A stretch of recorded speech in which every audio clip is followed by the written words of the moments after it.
We're going to start off with the championship position, the drivers' championship position, as we head out of the Spanish GP. Of course, McLaren had a very good Spanish Grand Prix. Oscar Piastri picking up 25 points for the win. Lando Norris picking up another 18 points for second place. And their closest challenger to this point has been Max Verstappen, who, after receiving the 10-second time penalty towards the end of the Grand Prix, scored just 1 point for 10th. And that leaves the Drivers' Championship looking like this. Oscar Piastri leads the way on 186. That's 10 clear of Lando Norris on 176. But Max Verstappen is now 49 points back of Piastri in third. That gap was just 22 after his win in Imola. So, Harry, I'll go to you first on this one. We're 9 races down in the season. We've still got 15 to go. Are you yet willing to say this is a 2-horse fight, or is Verstappen still very much in this? I would say never count out Max Verstappen. He can't really afford to lose his head in the same way that he did in Spain many times going forward. But yeah, count Verstappen out at your peril. The fact that we're even having this discussion about Max Verstappen now is enough to say don't count out Max Verstappen, because quite frankly, that car shouldn't be anywhere near a possibility of a championship fight. So yeah, it's going to be tough for Verstappen. I think he probably would have hoped. Well, obviously Spain wasn't a great result for him in the end, but pace-wise out of Spain, I think he and Red Bull were probably hoping for a little bit more with the whole technical directive coming in, etc. And it just wasn't enough. They gave it a good go strategy-wise to try and beat McLaren, but it didn't work. But we've seen at multiple occasions this year where they have been quicker than the McLaren, or Max has been quicker than the McLaren, and exceptional circumstances where they've been able to beat them. So it's going to be super tough for Verstappen. Whereas last year he had the advantage at the start where he had those, great wins at the start of the year. He's not had that this year. So he's fighting sort of the same, what he was fighting at the back end of last year, he's fighting for the entirety of this year. And that's really tough. So I think for he's just going to have to hope that he can't afford, as I said, he can't afford to do what he did in Spain. He needs to be more like he has been for the rest of the year, where he's just picking up the points where he can. And then hope for occasions where the car is better, or he can make the car do things it probably shouldn't do. And also hope for maybe some inter-team controversy with McLaren. But I'm not going to say he's a favourite for it, but he's certainly still in the fight. I don't think you should count him out at your peril. There's a reason one Mr. Ben Hocking has put him as his pick for the championship. And at the moment, I know it's not looking likely, but it's looking more likely than unlikely, which I wouldn't have guessed, at the start of the year. Just a quick point on that McLaren duo of Piastri and Norris. And I've seen a few people say this, and I absolutely agree with it. We're 9 races into the season. They've both been competitive at most Grand Prix that we've gone to. And yet, in terms of wheel-to-wheel action, barely anything. It's nothing. Rosberg and Hamilton, this is not. No, and everyone was praying for it. On the circuit, don't they? Yeah, everyone was praying for it in Spain, and it didn't happen. Yeah. Sam, we're not even 40% of the way through this championship yet, which speaks a lot to the inflation of the calendar over the last couple of years, that we can be 9 races in and not 40% of the way into the championship. But are you in a position where you think this is going to be a fight between just the 2 McLaren drivers, or do you think that Verstappen could still find a way back into this? Well, maybe I love peril. Maybe peril is now my middle name, because Max Verstappen, I am counting out from this point onwards. Flip it! Yeah. Sorry, Max. It's championship bye-bye time. After 9 rounds, look at the points that we had last time out. You've got to remember that going into the 2024 season, that Red Bull still looked ultra competitive, was probably the fastest car on the track, at least for the first 3 or 4 Grand Prix, and then maybe it started to balance out. And eventually we got the Mercedes coming through, the McLaren came through, even Ferrari had a spot at the top. But after 9 rounds, Max Verstappen was 56 points clear of the next closest racing driver, who was Charles Leclerc. So Max had 194 points after 9 rounds. Charles Leclerc had 138. This time around, Max sits in third, as we know, on 137 points. So he is 57 points down on this time last year.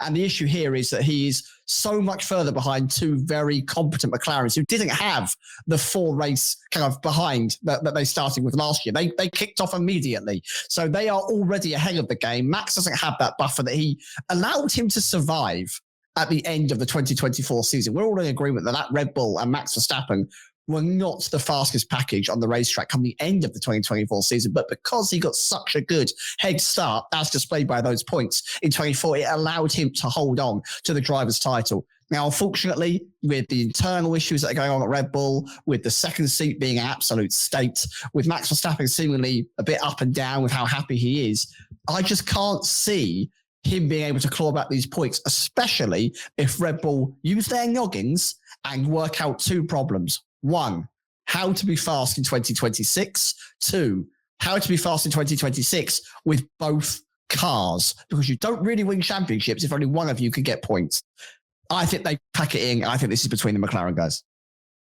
You make a good point on the lead that Verstappen established very early on last season and how he was able to almost survive the end part of that season. I don't think it was just sort of surviving it. Like the way in which he raced towards the end of the season, if we think of United States, Mexico in particular, I think he can only afford to do that because of the margin he had. And of course, this season, not heading that way at the moment. My answer to the question of, is this a 2-horse race is no.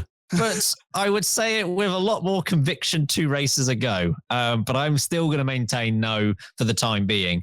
Red Bull and Verstappen must have been feeling so good after Imola, because it wasn't just a victory. It was a well-earned victory that I know that the safety cars made it look a little bit closer than what it was. It was really comfortable.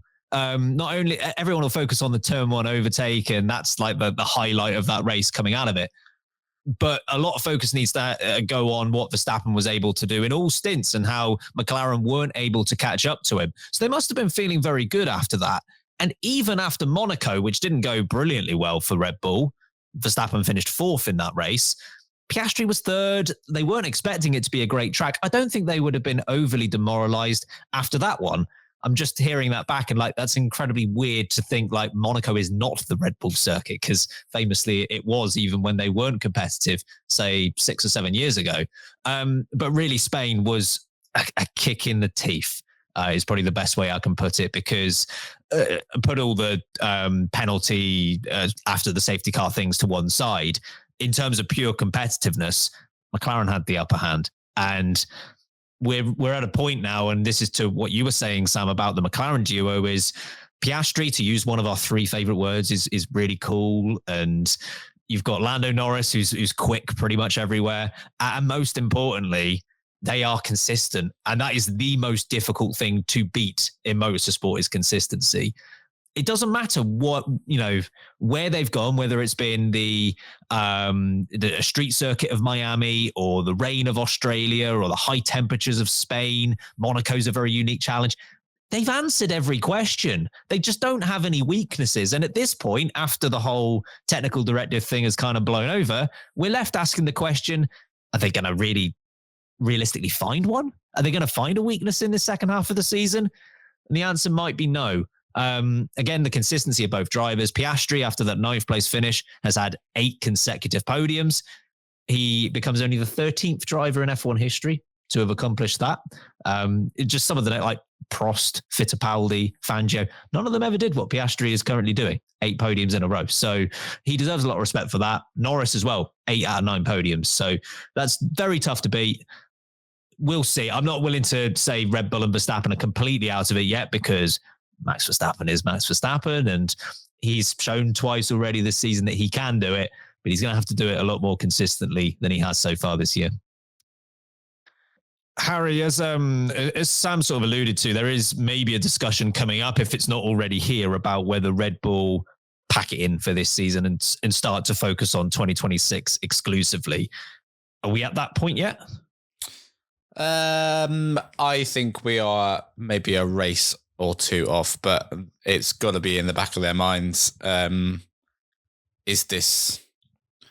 I think again you're right, Ben. After Imola, if you'd asked that question or asked them that question, they probably would have given a different answer to they would now. So it's looking like a much tougher fight post Spain as it did than it did post Imola. So I think they might give it a couple more races before they throw the towel in on this year and go for 2026.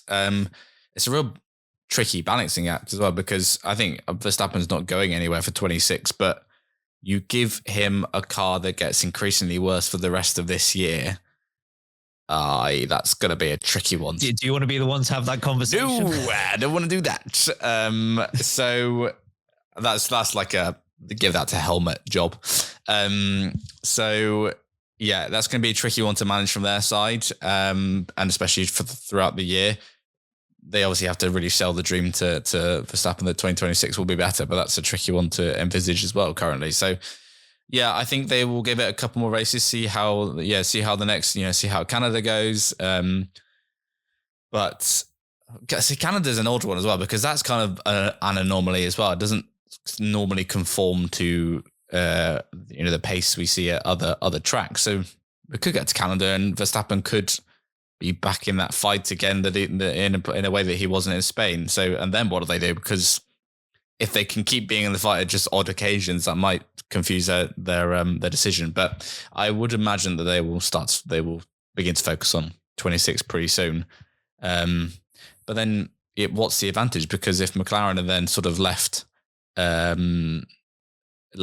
rivalless, what they can just concentrate on 2026 as well. So you're not really gaining anything. So it's a tricky one for them to decide. But I think they probably will do soon.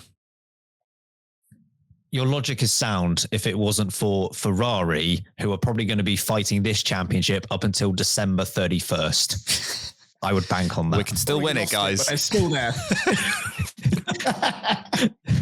Damn, we got hands.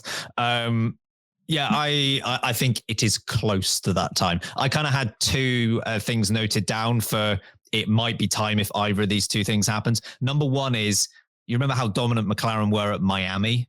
If we get another one of those, maybe time. The other one is this race ban that's sort of hanging over the head of Verstappen right now. He's obviously 1 point away from that race ban. And I know a lot of attention has gone on. 2 of those points are going to be taken off. Is it 2 races time? That's still only 3 needed. And the next set don't come off for quite a long time after that. So if he does get a race ban and McLaren score as they have done in that race where Verstappen isn't there, that's a difficult comeback. Sam, we've spoken to the mentality of sort of Red Bull and what they do for the rest of this season going into next year, but maybe a bit more on Verstappen. What do you think Sunday's result tells us about Verstappen's mentality if we're comparing maybe a championship mentality to a race-by-race mentality? I think Verstappen is very frustrated, generally, at the world of Formula One. Max Verstappen is he's a black and white fella. He likes things to be a certain way and he likes to just crack on with that and not have it messed with. And I think the journalistic side of things, I think the stupid rules coming from the FIA, I think all of the internal, we'll say mischief going on at Red Bull, I think is causing him to just grow more and more frustrated with it's muddying the waters in a sport that he absolutely adores and wants to be brilliant at. And he's always stated, I'm not here to break records. I'm not here to be a 7-8-time world champion. He's just a winner. He's just here to compete and he's here to win. And I think the more political, controversial, internal layers that get in the way of just him allowing himself to be a winner put him off and frustrate him. And we see red mist moments like we saw with Max at Spain. And it's not the first time we've seen it, but when we had seen it previously, Monza 21 with the Hamilton incident, for example, springs to mind. But that was driven by a direct rivalry for a championship fight. And you can almost sit there and go, right, your actions were inexcusable, but there is a reason why it happened and I can understand the reasoning behind it. Whereas here, he's not in the championship fight, but he's not leading it. He's not battling like he was last year. So the way that everything else has gone on, plus obviously he's a new father, I imagine that's got to have something on your mind as well. There's a lot going on. There's a lot on his shoulders. So I don't think he's got the mindset of winning a championship right now. I think he's struggling with a lot of different directions conflicting him. And that will also, no matter how great you are, cause you to not be at the peak of your powers, especially when you're battling a force like McLaren, who, as you said earlier, seemingly have absolutely zero weakness other than their communication, where they can't decide who gets to go first. Very true. I think Sunday's result spoke to how race to race Verstappen is at the moment. And I understand it completely, because you have to remember with Verstappen, and he's maintained this over the course of his career, his ambition was to get to Formula One and win a world championship. But he was always very adamant, like, I want to win a title. And anything that follows after that is a bonus. But he's never been a records guy. He's never been, I want to win 8 world championships, so I'm the most decorated driver in history, or the most wins of all time. He just wanted to win that one. And he ticked that off, obviously, like 4 years ago. And he did it with Red Bull as well, of course, the team he's still with. So I can understand why him versus other drivers, he's a bit more race to race, and it's almost like what's in front of him, and can he just maximize whatever's there? I'm trying to think of any time that Verstappen has almost just prioritized the championship over the race at hand, and the only one that springs to mind is Las Vegas last year, where he basically let Lewis Hamilton through, which would have been a weird sentence to say like 3 years before that. But that was the race in which he could actually win the title, and it was for 5th or whatever. I maintain if that was for a win. He isn't playing that the same way. So, we'll see how it goes for him for the rest of the season. But that move that he pulled on Russell, regardless of what you think of the penalty, and well, fortunately everyone agrees on it, and it's a very valid penalty and should have been harsher. Regardless of what you think of it, it wasn't a good move for the championship. He had 2 options. Like, he could have either let Russell through and just pick up the 10 points and just, rescue it almost. Or the other option was to go against his team and say, you know what, actually, I'm certain what I've done there is fine. I'm going to keep the position and we'll argue it with the stewards. He kind of did neither, and he got the worst of both options, because he let Russell through, albeit with damage, and also picked up that time penalty for the collision. So he kind of didn't achieve either. And for the championship, really cost him.